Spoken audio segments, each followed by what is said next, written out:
A few months ago, a former classmate from my hometown of Overton, Il y Nevada, a quelques mois, un ancien camarade de classe originaire d'Overton, ma ville natale au Nevada, a suggéré d'envoyer de notre part à tous les deux un cadeau de Noël à notre bien-aimée instructrice de l'école maternelle qui avait récemment fêté son 98e anniversaire. Elle nous a enseigné la gentillesse, l'importance d'une bonne sieste, le plaisir de déguster des biscuits Graham accompagnés de lait et nous a appris à nous aimer les uns les autres. Merci, Sœur Davis, d'avoir été une enseignante si merveilleuse. Il y a plusieurs années, j'ai eu un autre enseignant exceptionnel lorsque j'étudiais à Ricks College. Je me préparais à faire une mission et je me suis dit qu'il serait utile d'assister au cours de préparation missionnaire. Ce que j'ai vécu a changé ma vie. Dès le premier cours, j'ai compris que j'étais en présence d'un maître enseignant. Il s'agissait de frère Melvin Hammond. Je savais qu'il aimait le Seigneur et qu'il m'aimait. Je le voyais sur son visage et l'entendais dans sa voix. Lorsqu'il parlait, le Saint-Esprit m'éclairait l'intelligence. Il enseignait la doctrine et il m'encourageait aussi à l'apprendre par moi-même. Par cet encouragement, j'ai clairement pris conscience de ma responsabilité d'apprendre la doctrine du Seigneur par moi-même.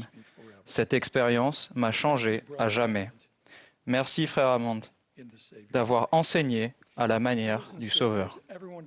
Frères et sœurs, chacun mérite de vivre ce genre d'expérience d'apprentissage, au foyer et à l'Église. L'introduction de « Viens et suis-moi » donne la vision de ce que l'enseignement à la manière du Christ accomplit. Le but de tout apprentissage et enseignement de l'Évangile est d'approfondir notre conversion à Jésus-Christ et de nous aider à lui ressembler. Le genre d'apprentissage de l'Évangile qui fortifie notre foi et conduit au miracle de la conversion ne se produit pas tout d'un coup. Il dépasse le cadre de la classe et prend place dans le cœur et le foyer d'une personne. Les Écritures indiquent que le ministère du Sauveur en Amérique ancienne fut si impressionnant et généralisé que le peuple fut entièrement converti au Seigneur, sur toute la surface du pays, tant les Néphites que les Lamanites, qu'il n'y avait pas de querelle ni de controverse parmi eux, et que tous les hommes pratiquaient la justice les uns envers les autres. Que faire pour que notre enseignement ait un effet semblable sur les gens que nous aimons? Comment enseigner davantage à la manière du Sauveur et aider les autres à se convertir plus profondément? Voici quelques suggestions. En premier lieu, efforcez-vous d'apprendre tout ce que vous pouvez concernant le plus grand des enseignants lui-même. Comment montrait-il son amour aux gens? Que ressentaient les gens quand il enseignait? Qu'enseignait-il? Quelles étaient ses attentes à propos des personnes qu'il instruisait? Après vous être posé ce genre de questions, évaluez votre façon d'enseigner et faites les changements nécessaires pour suivre davantage son exemple. L'Église fournit une importante documentation d'enseignement dans la médiathèque de l'Évangile et sur churchofjesuschrist.org. On y trouve notamment un manuel intitulé « Enseigner à la manière du Sauveur ». Je vous recommande de le lire et de l'étudier intégralement. En suivant ces principes, vous enseignerez davantage à la manière du Christ. L'expérience que j'ai eue il y a quelques mois lorsque je suis passé voir un ami cher illustrera ma suggestion suivante. Entendant de loin sa femme parler avec quelqu'un, j'ai rapidement pris congé pour le laisser retourner auprès de sa famille. Environ 1 heure plus tard, j'ai reçu un SMS de la part de sa gentille épouse. « Frère Newman, merci d'être passé. Nous aurions dû vous inviter à entrer, mais je vais vous expliquer ce que nous étions en train de faire. Depuis la pandémie, tous les dimanches, nous discutons de Viens et suis-moi avec nos enfants adultes par Zoom. Cela a littéralement opéré des miracles. Je crois que c'est la première fois que notre fille lit seule le livre de Mormon. C'était aujourd'hui la dernière leçon sur le livre de Mormon et nous étions en train de terminer lorsque vous êtes arrivés. J'ai pensé que cela vous intéresserait d'apprendre comment Viens et suis-moi, Zoom et la pandémie ont permis, au bon moment, de changer un cœur. Voyant cela, je me demande combien de petits miracles ont eu lieu au cours de cette période étrange.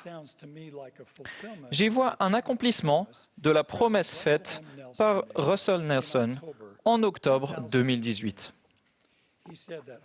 Il a dit qu'un apprentissage de l'Évangile appliqué au foyer et affermi par l'Église donnera la possibilité aux familles de transformer leur foyer en sanctuaire de foi, si elles le suivent consciencieusement et soigneusement. Je vous promets que, si vous travaillez diligemment à transformer votre foyer en centre d'apprentissage de l'Évangile, au fil du temps, vos jours du sabbat deviendront un délice. Vos enfants seront heureux d'apprendre et de vivre les enseignements du Sauveur. Les changements dans votre famille seront spectaculaires et réconfortants. Merci, Président Nelson, pour cette promesse puissante et prophétique. Pour qu'elle change notre vie, la conversion à Jésus-Christ doit impliquer notre âme tout entière et imprégner chaque aspect de notre vie. C'est la raison pour laquelle elle doit se produire au centre de notre vie, notre famille et notre foyer. Ma dernière suggestion est de vous souvenir que la conversion doit venir de l'intérieur. Comme la parabole des 10 vierges l'illustre, nous ne pouvons pas donner à autrui l'huile de notre conversion pour autant que nous le voulions. David Bénard a enseigné « On acquiert cette huile précieuse goutte à goutte, en faisant preuve de patience et de persévérance. Il n'y a pas de raccourci possible. La préparation dans l'agitation de dernière minute est impossible. Viens et suis-moi est fondé sur cette vérité. Je compare ce programme à l'ange qui a aidé Néphi à en apprendre davantage concernant Jésus-Christ en lui disant « Regarde, comme cet ange, viens et suis-moi », nous incite à chercher et écouter le Sauveur dans les Écritures et les paroles des prophètes modernes. Comme pour Néphi, le Saint-Esprit nous instruira et nous guidera personnellement, tandis que nous lirons la parole de Dieu et méditerons à son sujet. « Viens et suis-moi » est un tremplin qui nous permet à chacun de plonger profondément dans l'eau vive de la doctrine du Christ. La responsabilité d'un parent est, à de nombreux égards, semblable à cela. Les enfants héritent de nombreuses choses de leurs parents, mais pas du témoignage. Nous ne pouvons pas donner à nos enfants un témoignage plus que nous ne pouvons faire pousser une graine, mais il est possible de fournir un milieu nourrissant, un sol fertile, sans épines qui étoufferait la parole. Efforçons-nous de créer les conditions idéales pour que nos enfants et d'autres êtres chers trouvent de la place pour cette graine, écoutent la parole du royaume et la comprennent et découvrent par eux-mêmes que c'est là une bonne semence. Il y a plusieurs années, mon fils Jack et moi avons eu l'occasion de faire une partie sur le parcours Old Course à St. Andrews, berceau du golf. C'était tout simplement extraordinaire. À mon retour, j'ai tenté de faire comprendre aux autres à quel point cela avait été magnifique. C'était impossible. Les photos et les vidéos et mes descriptions n'y parvenaient pas. Je me suis finalement rendu compte que la seule façon de comprendre à quel point il était extraordinaire de jouer à St. Andrews était de le vivre, de voir les vastes parcours, de respirer l'air, de sentir le vent sur son visage et de faire quelques tirs dévoyés dans les tertres pierreux et les buissons d'ajoncs, ce que nous avons fait avec beaucoup d'efficacité. Il en est de même pour la parole de Dieu. On peut l'enseigner, la prêcher et l'expliquer. On peut en parler, la décrire et même en témoigner.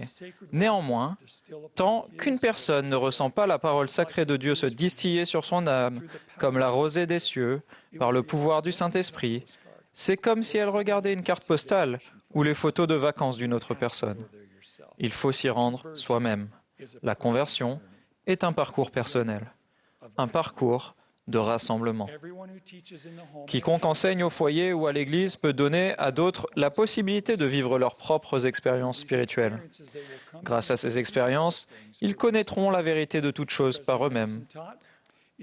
Russell Nelson a enseigné « Si vous avez des questions sincères au sujet de l'Évangile ou de l'Église et que vous choisissez de laisser Dieu prévaloir, vous serez amenés à trouver et à comprendre les vérités éternelles et absolues qui vous guideront et vous aideront à rester fermes sur le chemin des alliances. » J'invite les dirigeants et les instructeurs de chaque organisation de l'Église à tenir conseil avec les parents et les jeunes pour améliorer radicalement l'enseignement dispensé à tous les niveaux, dans les pieux, les paroisses et les foyers. On y parviendra en enseignant la doctrine et en engageant des discussions empreintes de l'Esprit sur les vérités qu'il nous a enseignées lors de notre étude personnelle et silencieuse. Mes chers amis en Christ, la responsabilité de suivre l'exemple du Maître et d'enseigner à sa manière repose sur chacun d'entre nous.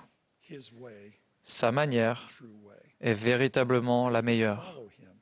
Suivons-le, afin que, lorsqu'il apparaîtra, nous soyons semblables à lui, car nous le verrons tel qu'il est, afin que nous ayons cette espérance, afin que nous soyons purifiés comme il est pur, au nom de celui qui est ressuscité, le plus grand des enseignants, Jésus-Christ. Amen.